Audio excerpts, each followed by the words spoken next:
You're listening to the Stephen A. Smith Show podcast. The NBA works. No contracts. Did you see it? Did you see it? Did you see what transpired last night? Did you see that the NBA trading deadline came and went and Anthony Davis is not in LA with the Lakers? Did you see it? Did you see it? That's what I need to know. Because I tried to tell y'all it wasn't going to happen. I tried to tell y'all there was no way in hell that the New Orleans Pelicans were going to move Anthony Davis before the trading deadline, because in the event that something like that happened, it would be perceived, accurately or not, as caving, capitulating, giving in to Rich Paul, Clutch Sports, who represent Anthony Davis, and ultimately LeBron James. And there were too many people in the league who were adamantly against that and were in Dell Demp's ear, imploring him not to capitulate in any way. That's what this was about. And the second everybody realizes that, the better off everybody will be. At some point in time, we got to sit up there and recognize what's going on here. We got to recognize that when you look at an Anthony Davis, although he may end up in LA eventually, nobody's trying to help LeBron James. People are thankful that he went to 9 NBA finals, 8 straight NBA finals. People are thankful that he's the greatest player in the world and an iconic figure. But they don't want to empower him any more than he's empowered. He's playing with the odds stacked against him. And it's going to be really interesting to see how Magic Johnson and Rob Pelinka, the general manager for the Los Angeles Lakers, handle this into the future. And if LeBron James was sitting on the sidelines, content to defer to Magic Johnson and the Los Angeles Lakers, I'm here to tell you right now, that's come to an end. It's not an accident that on TNT last night, with LeBron James and Giannis Antetokounmpo, the Greek Freak, captains of their respective all-star teams, picking the all-stars that they wanted to play alongside them. It's not an accident who LeBron James ended up picking. It's not an accident. Not by any stretch of the imagination. You can act like you don't know if you want to. You can act all surprised all if you want to. But I'm here to tell you something right now. It didn't surprise me. When you look at Team LeBron, think about the players that he picked. Kevin Durant, Kyrie Irving, Anthony Davis. All players he would love to have on his squad. One of the best moments of the whole telecast with Ernie Johnson, the magician, the master himself, the master at being a master of ceremonies, Ernie Johnson. He sat up there and LeBron James picked Anthony Davis and he said, "You sure you want to do that?" LeBron, like, I'm pretty sure that I want him as my teammate. The Greek Freak with the line of the night, "Isn't that tampering?" And LeBron laughing, "It ain't tampering for an all-star game." It was a beautiful thing to see. Beautiful thing to see. But he ain't hiding it. He's doing it right in front of you. He knows who he wants. And the question is, who can he get? I'm here to tell you something right now. It'll be, no matter what way you slice it, whether it's hard for him and the Lakers to get the New Orleans Pelicans to make a trade, or whether it's hard for him to recruit, I'm going to tell you something right now. The pressure, as far as I'm concerned, has considerably rolled off the shoulders of Earvin Magic Johnson. The pressure is now on LeBron James. Magic Johnson couldn't get it done before the NBA trading deadline. We recognize that. Magic Johnson is still a president of basketball operations. Actually, it was Magic Johnson that had to get on the phone with Dell Demps, according to my sources, because he wouldn't talk to Rob Pelinka.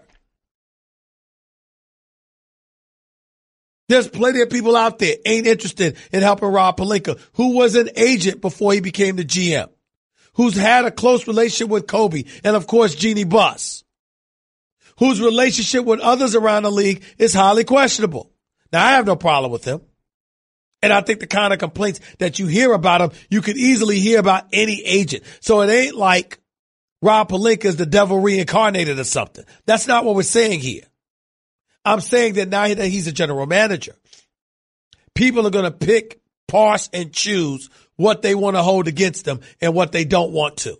And as a result, he's somewhat compromised. You slice it any way you want to. That's what this all comes down to. It's simply inescapable. And we don't even need to try. 888-SAY-ESPN. That's 888-729-3776. You're listening live to the Stephen A. Smith Show, ESPN Radio, ESPN News. So to me, the pressure is immensely on the shoulders of LeBron James, because here's the one question that has to be asked about LeBron James when it comes into this summer. Can he recruit? You are in L.A. You got Southern California sunshine, palm trees, Rodeo Drive. You don't have to worry about no blizzards, no snowstorms. Hell, you barely have to worry about rain. You got beautiful weather. You got Tinseltown. You got loads and loads of opportunity to go where the money's at and to make something work along those lines. And you have the Laker brand, the greatest brand in all of basketball worldwide. There's no bigger basketball brand. There is no bigger basketball brand than the Los Angeles Lakers. None bigger. So when you look at it from that perspective and you're dissecting and analyzing, LeBron James, he's going to be under some pressure. Can you recruit and get somebody to come and play with you? That's really the question in all of this. Can he pull it off? Because you can't make the Pelicans trade Anthony Davis before it's time. Now, Rich Paul and Clutch Sports are incredibly confident that Anthony Davis is going to be out of there this summer. And chances are he's absolutely right. That doesn't mean he's going to go where he wants to go. Then you could talk about a 1-year rental. Anybody that grabs Anthony Davis, all you'll have him for is 1 year. But you don't know that. And oh, by the way, if Anthony Davis decides to come to L.A., who the hell's to say it's the Lakers? Why not the Clippers? They got to protect their first-round pick to offer, assuming it's a top 14 pick because they end up out of the playoffs and in the draft lottery. You got a few second-round picks available to you. You certainly have some cap space to make moves. So chances are you'll have an opportunity to get more than just one player if you are the Los Angeles Clippers. Organizationally, this isn't the days of Donald Sterling. Organizationally, this is the billionaire that's Steve Ballmer. This is the man in his right hand and right ear in the great Jerry West. This is Lawrence Frank, a former head coach in this league, an assistant coach in this league, who's now basically your president of basketball operations or executive VP of basketball operations. You still got Doc Rivers there. So you look at all of those different things going on in the Clippers organization. One could argue that's first class. Then we transition to the Los Angeles Lakers. There's been questions about Luke Walton. Well, who hired him? Jeannie Buss with Jim Buss. That wasn't Magic Johnson's hire. Will he stick around? Question mark. Will you be able to recruit a marquee player to come play with LeBron? Question mark. And in the event that you don't, is this team good enough to go into the future with? They damn sure looked that good last night. What a game. What a game. Los Angeles Lakers beat the Boston Celtics on a buzzer beater by Rajon Rondo, a tap out by Tyson Chandler, by the way. Great hustle on his part. Kyle Kuzma had 25 points. Lakers hit about 22 three-pointers. JaVale McGee just continues to impress. I look at all of those things, and I say to myself, excuse me, ladies and gentlemen, Los Angeles Lakers, they got some young talent on this squad. By the way, I'm not high on two of them. Brandon Ingram, Lonzo Ball. Both can play. I'm not saying that. Brandon Ingram, I simply don't think is the right fit for these Lakers. In the case of Lonzo Ball, I'm tired of complaining about his lack of aggression. How do you have a daddy like he has and you like aggression? This man, LeVar Ball, goes on national TV yesterday talking about LeBron will never win in L.A. without my son Lonzo Ball. And I tried to tell the Lakers if they took my two children, who, by the way, none of whom are playing in the NBA. You pulled one out of high school, you pulled the other out of college. You took them over to Lithuania, for crying out loud. You're now selling big baller brand water. And I never understood this thing with all of this water stuff. I mean, I thought water was water. I mean, now you got all of these labels. Isn't it water? It ain't like it's Kool-Aid with different flavors or Gatorade with different flavors. Water's supposed to be water. You either got the ones with the electrolyte, the Powerade, all of that other stuff, or you don't. Either you got the alkaline water or the acidic water. I get that part. But with all of these damn water companies, how is one different than the other? How is one alkaline or natural spring water different than the other? How is one acidic, regular water, or tap water different than the other? How is one with electrolytes and stuff like that different than the other? I don't get it, guys. Someday somebody has to explain this to me. But it is America. It's a capitalistic society, which means that the objective is to find a sucker every day. And let's not act like I haven't been one in the past either. That's how I know to ask these questions. But I digress. The point that I'm trying to make is, in the end, what you gonna do? If you're Magic Johnson and the Los Angeles Lakers, Lonzo Ball is playing music. He ain't going nowhere for the rest of the season. Ingram ain't going nowhere for the rest of the season. Lance Stevenson ain't going nowhere for the rest of the season. JaVale McGee ain't going nowhere for the rest of the season. Tyson Chandler in those words, even though JaVale McGee, Tyson Chandler, Rondo, and LeBron weren't really worried about it. If you Ingram, if you Kuzma, if you're Lonzo Ball, Josh Hart, guys like that, you damn sure won't worry. Well, guess what, y'all? Now you have February, March, April, and hopefully possibly May to show your value and to show the Lakers you might not want to think about sending me out of town.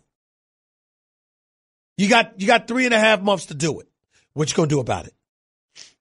What you gonna do about it? Because let me tell you something right now. LA ain't New York. I'm a native New Yorker. I love New York. New York's my home. Will always be. The bright lights of Broadway and all of that other stuff. Oh man, you can't beat it. But you know what the difference between New York and LA is? Guess what? The answer ain't taxes. They are both monstrous. You know what the difference between the two is? Stress. Because in New York, there's considerably more stress. Guess what? If you in LA and you stuck in traffic on a 405 or the 10 or the 110, you could be like my boy Jeff Brown, who calls me to tease me when a blizzard is taking place in New York City or the weather's in single digits. I just wanted to let you know that my AC is on while the roof is open on my ride. That's what he says to me, just to tease me. He's the guy that wears a scarf and puts on his fireplace when, dare I say, the weather conditions are 68 degrees. That's what he does. Basically giving you an indication this is a worst case scenario situation we're looking at. And if you bet your bottom dollar that there's NBA players that's looking at it like that. Now, let me tell you why LeBron James is in a tight spot. Because there's really no excuse not to go out there and get somebody. You know why? Half the players got a home in L.A. in the offseason anyway. Which gives you an indication of where they would really like to be. So if I got a home in L.A., and Kevin Durant's got a home in L.A., and Anthony Davis has a home in L.A., and it's possible Kyrie, if he doesn't have one yet, is going to have a home in L.A., and Kawhi Leonard has got a $13 million property towards San Diego because he went to San Diego State and he loves Southern California and all of that other stuff. If you LeBron, how come you can't get one of these brothers to come play with you in L.A. wearing a Lakers uniform? This ain't just about Magic anymore. This is about LeBron and whether or not he can recruit. Now, LeBron was on record. And did we have that sound with him talking about how he has nothing to prove? Because that's a big deal. That's a big deal. If we have it, play it now, please. It's nothing I need to get in this league that I don't already have. So everything else, for me is just like just icing on the cake. I love, the process of everything that I go through to be able to compete every single night, put teams in position to compete for championships. But there's nothing that I'm chasing or that I feel like I need to end my career on. Here's the deal. Let's call this what it is. First of all, let's not insult LeBron James. It's not like he's going on the court and doesn't care about winning. That particular statement right there was about LeBron reminding everybody, as he has every right to, by the way. Let's not forget, don't talk to me like I'm some champion. I'm some wannabe champion chasing the ring. I already got 3. Because the experiences that he had to endure in pursuit of that first championship was so real, so daunting, and so excruciating in his eyes that let's be clear about something, ladies and gentlemen.